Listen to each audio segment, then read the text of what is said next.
Hello everyone, আমি পাপিয়া। আমার নতুন একটা ব্লগে সবাইকে অনেক অনেক ওয়েলকাম। আপনারা সবাই কেমন আছেন? আশা করছি সবাই খুব ভালো আছেন, আমরাও খুব ভালো আছি। আজকে হচ্ছে রবিবার, এখন বাজে সকাল 6:30। সকালবেলাতে আমি আবার বাগানে চলে গেছিলাম। যে গেঁদা গাছগুলো আছে আমাদের, সেগুলোতে না সব কুড়ি চলে এসছে। ওগুলো না কাটলে আর বাড়বে না, তো ওগুলো সব কেটে দিতে হবে। আর আসার সময় আমি বেশ কিছুটা তুলসী পাতা তুলে নিয়ে এসে চা করে নিলাম। আমার আর দেবাশিসে দুজনেরই না খুব গলা ব্যথা হচ্ছে, কাশিও হচ্ছে। ওই কারণে তুলসী পাতা দিয়ে চা খেলে না বেশ গলাটা একটু আরাম হয়।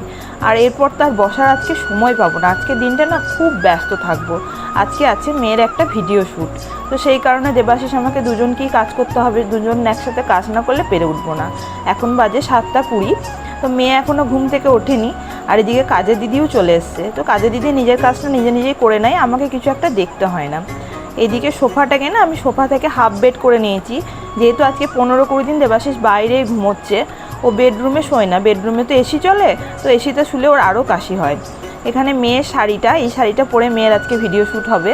তো এই শাড়িটাকে আমি ভালো করে আয়রন করে কুচিগুলোকে সেট করে নেবো, যেহেতু কুচিটার ম্যাম বলেছেন ছড়িয়ে থাকতে হবে। মেয়ে এদিকে ঘুম থেকে উঠে চলে এসছে, আর দেবাশিস না সকাল থেকে রান্নাঘরে ঢুকে গেছে। কারণ দেবাশিসকে বললাম সকাল থেকে তুমি সবজিগুলো কেটে দাও, আমি তো রান্না করে তারপরে মেয়েকে রেডি করে যাব। আমি সবজি কাটার মতো আর সময় পাবো না, তো দেরি হয়ে যাবে। মাছ আর মাংস নিয়ে এসছে, ওটাও ধুয়ে রেখে দিয়েছে দেবাশিস।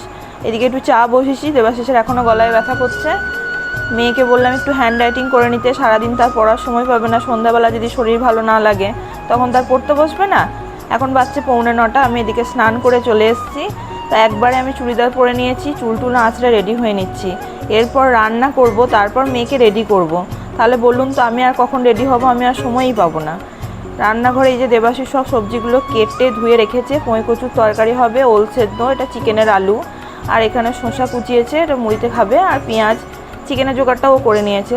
2 পিস মাছ রয়েছে, ভাজবো, মাছের ডিমের বড়া হবে। চিকেনটা তো বললাম দেবাশিস করবে। তো আমি কিছুটা আলু ভেজে নিয়েছি, আর মেয়েকে মুড়ি খেতে বসিয়ে দিলাম। কারণ কি 11টা থেকে যেতে বলেছে, ফিরে আস্তে আস্তে 1:30-2 হয়ে যাবে। তো মুড়ি খেয়ে না গেলে খিদে পেয়ে যাবে। ওই কচুটা না আমি ওই কুকারে ভরে সিটি মেরে নেবো, তারপর রসুন আর কাঁচা লঙ্কা দিয়ে ছুঁকে নেবো। শাশুড়ি মায়ের কাছ থেকে রান্নাটা শিখেছিলাম। আমার বাবার বাড়িতে মা এইভাবে করতেন না, কিন্তু শাশুড়ি মা এইভাবে করে, বেশ ভালো লাগে খেতে। আর আজকে আমার শাশুড়ি মা আমাদের সাথে খাবেন, সেই কারণেই আমার এই যে মাছ মাংস 2 রকম রান্না। আমাদের তো একা হলে শুধু চিকেন দেবাশিস করে নিত, আর কিছু না করলেও চলতো। তো মাছটা এদিকে ভাজা বসিয়ে দিয়েছি। তারপর আমি আমার মেয়েকে আলতাটা পরিয়ে আসবো। তো মেয়েকে আলতা পরাতে গিয়েছিলাম, তো দেবাশিসকে বললাম মাছটা উল্টাতে, দেবাশিস মাছটা উল্টাচ্ছে। সংসারটা তো দুজনেরই, তো হাতে হাত লাগিয়ে তো দুজনকেই কাজ করতে হবে। আর মেয়েটাও দুজনেরই। আজকে যখন মেয়ের প্রোগ্রামটা আছে, দেবাশিস যদি আমাকে হেল্প না করে আমি কি করে করব বলুন তো? তো আমাদের বাড়িতে এরকমই, দেবাশিস রান্না করতে খুব ভালোবাসে, ওকে একবার জাস্ট বললেই হয়। আর বাড়িতে থাকলে বিশেষ করে রবিবার, সেদিনকে তো ও রান্না করেই দেয় ওকে বললে। রান্না করতে ওর কোনো আলিশ নেই, হ্যাঁ, কিন্তু ও খালি ওই ঠিকঠাক রাখতে পারে না। মানে ওকে সব কিছু ছেড়ে দিতে হবে রান্নাঘরে আমাকে। আমিও ছেড়েই দিই, ও যখন রান্না করে ওর উপর ছেড়ে দিয়ে চলে যাই। তো আমি কয়েকটা বাসন রয়েছে পড়ে, সেগুলোকে একটু ধুয়ে নিলাম, কারণ কি অনেক বাসন হয়ে যাবে। তো এখন বাজছে 9:45। এবার আমার রান্না মোটামুটি কমপ্লিট হয়ে গেছে। এরপর চিকেনটা দেবাশিসই করবে। মেয়ে এখানে হাতে আলতাটা পড়ছে, ও একটা হাতে পড়তে পেরেছে, একটা হাতে পরে নিয়েছে।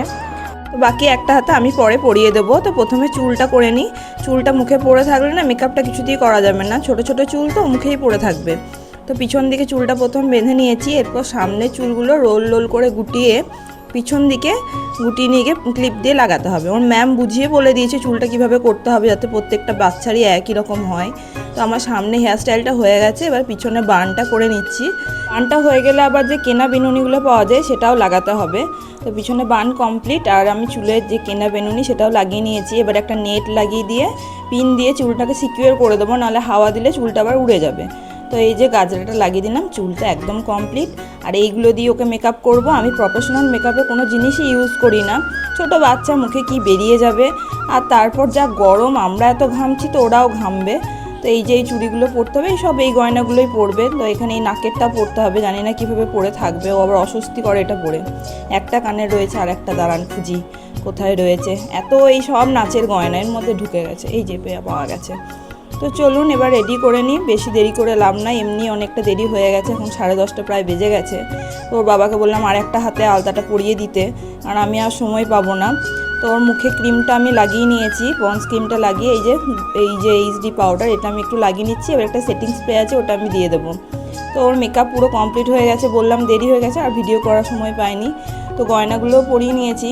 এবার একটা ক্লিপ দিয়ে দিই এই যে টিকলিটাতে, নাহলে আমার নাচতে গিয়ে হয়তো খুলে যেতে পারে, লাফালাফি করবে। তো শাড়িটাও পরানো হয়ে গেছে, ফুল মেকআপ কমপ্লিট। কিন্তু বেরোবার সময় খুব একটা ভিডিও করার সময় পাইনি, আসলে হয়ে গেছে অনেকটা লেট।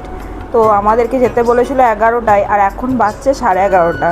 তো সেই কারণে আর বেশি ভিডিও বা ফটো কোনোটাই নেওয়া হলো না। এটা হলো ইলামবাজার ব্রিজের ঠিক নিচেটাতে, ওই লোকেশনেই হচ্ছে ভিডিও শ্যুটটা। তা আমি আসার আগে না প্রত্যেকেই চলে এসছে, আমার জন্যই সবাই অপেক্ষা করছিল। তা এখন ওর ম্যাম লোকেশন দেখছে। বাচ্চাগুলোকে আমি বললাম এক জায়গায় দাঁড়া, ছবি তুলে দিই। মানে এত সুন্দর লাগছে ওদেরকে একসাথে দেখতে, চোখ ফেরানো যাচ্ছে না। আর প্রত্যেকটা বাচ্চাকেই একই লাগছে একদম, মানে বাচ্চা যেন হারিয়ে যাচ্ছে এরকম অবস্থা। তো পুরো ক্রেডিটটা নেই ওর ম্যামের ওপর, যাতে সবার সব কিছু এক হয়। ওর ম্যামই শাড়ি গয়না সমস্ত কিছু ওর ম্যামই নিয়ে এসছেন। তো ওর ম্যাম খুব খুঁতখুঁতে, প্রত্যেকের যাতে নাচ হোক, গয়না হোক, শাড়ি হোক এক হয় সেদিকটা খুব খেয়াল রাখে। আসলে নাচটাকে বড্ড ভালোবাসে ও কোনো সময় দায় ছাড়া করে কোনো কাজটাই করে না। তো মেয়েগুলোও হয়েছে, মানে ওর ম্যামের দেখে দেখে নাচের প্রতি ওদেরও ভীষণ ভালোবাসা। তো যখন নাচের এই শ্যুটটা হচ্ছিলো বৃষ্টি পড়ছিল, কিন্তু ওরা বৃষ্টির মাঝখানেই নাচটা করেছে। ওরাও নাচটাকে এত ভালোবাসে। ফিরছি বাড়ি, ধরেছি বাড়ির রাস্তা। এখন বাজে সন্ধ্যে 7টা। এসে তো প্রচুর ঘুমিয়েছি 3জন মিলে। এখন একটু চা নিয়ে বসেছি, শরীর পুরো ক্লান্ত হয়ে আছে। তো আর কিছু খাবার করতে এখন পারলাম না সন্ধ্যাবেলায়। মেয়ের জন্য একটা পিৎজা অর্ডার করে নিয়েছিলাম। ইলামবাজারে পিৎজাটা অনেক দিন থেকেই করছে, কিন্তু আমার আর অর্ডার করে খাওয়া হয়নি। তো আজকে যেহেতু শরীরটা ভালো নেই, ভাবলাম একটা অর্ডার করে নিই, এই সময় সন্ধ্যাবেলায় মেয়ে একটু খেয়ে নেবে। তো পিৎজাটা অসম্ভব সুন্দর খেতে হয়েছিল, আমিও একটু টেস্ট করে দেখেছি। এখন রাত 9টা, হঠাৎ ইচ্ছে করলো ভাত খেতে। তো ফ্রিজে তো দিনেকার চিকেনটা অল্প ছিল, হাফ চিকেন রাখা ছিল আর হাফ দেবাশিস করেছিল। তো একটু পেঁয়াজ ভেজে নিয়েছি, আর এই আলু আর টমেটোটাও দিনেকার কাটা ছিল, তো সেটা দিয়ে নিলাম। তারপর সেই দুটোকে একটু ভেজে নিয়ে চিকেনটাকেও দিয়ে হাই ফ্লেমে রেখে না, চিকেনের যে জলটা সেটাকে পুরো বের করে নিয়েছি। এবার আমি এটা শুকনো হয়ে যাওয়ার পর দিয়ে নিচ্ছি নুন, হলুদ গুঁড়ি আর জিরে গুঁড়ি। ব্যাস এইটুকুই মশলা লাগবে, আর কিচ্ছু লাগবে না। না ধনে গুঁড়ি লাগবে, না এর মধ্যে আদা রসুনের পেস্ট লাগবে। সব দিন তো আর সমান যায় না, যেদিন আপনার হাতে সময় থাকবে না বা আপনার সেদিনকে শরীর ঠিক লাগছে না বা আদা রসুন বাড়িতে নেই, এরকম অনেক দিন হয়। তো সেদিন এই চিকেনটা বানিয়ে দেখবেন, অসম্ভব সুন্দর হয় খেতে। আমাদের বাড়িতে সবাই ভালোবাসে। তো ওই মশলাটা দেওয়ার পর আমি লো ফ্লেমে রেখে চিকেনটাকে ভালো করে সেদ্ধ করে নিয়েছি। তারপর আমি না বেশ ঝালের জন্য অনেকগুলো কাঁচা লঙ্কা দিয়ে দিয়েছি। ঝাল না হলে আবার এই রান্নাটা খেতে ভালো লাগে না। তো একদিন করে দেখবেন, গরম ভাতের সাথে অসম্ভব সুন্দর লাগে। আমার রান্না পুরো কমপ্লিট, মেয়েকে দিয়ে দিয়েছি খেতে। তো ভিডিওটা এই পর্যন্তই থাকলো। গুড নাইট, টাটা সবাইকে। ভালো লাগলে একটা লাইক করে দেবেন, চ্যানেলটাকে সাবস্ক্রাইব করে দেবেন।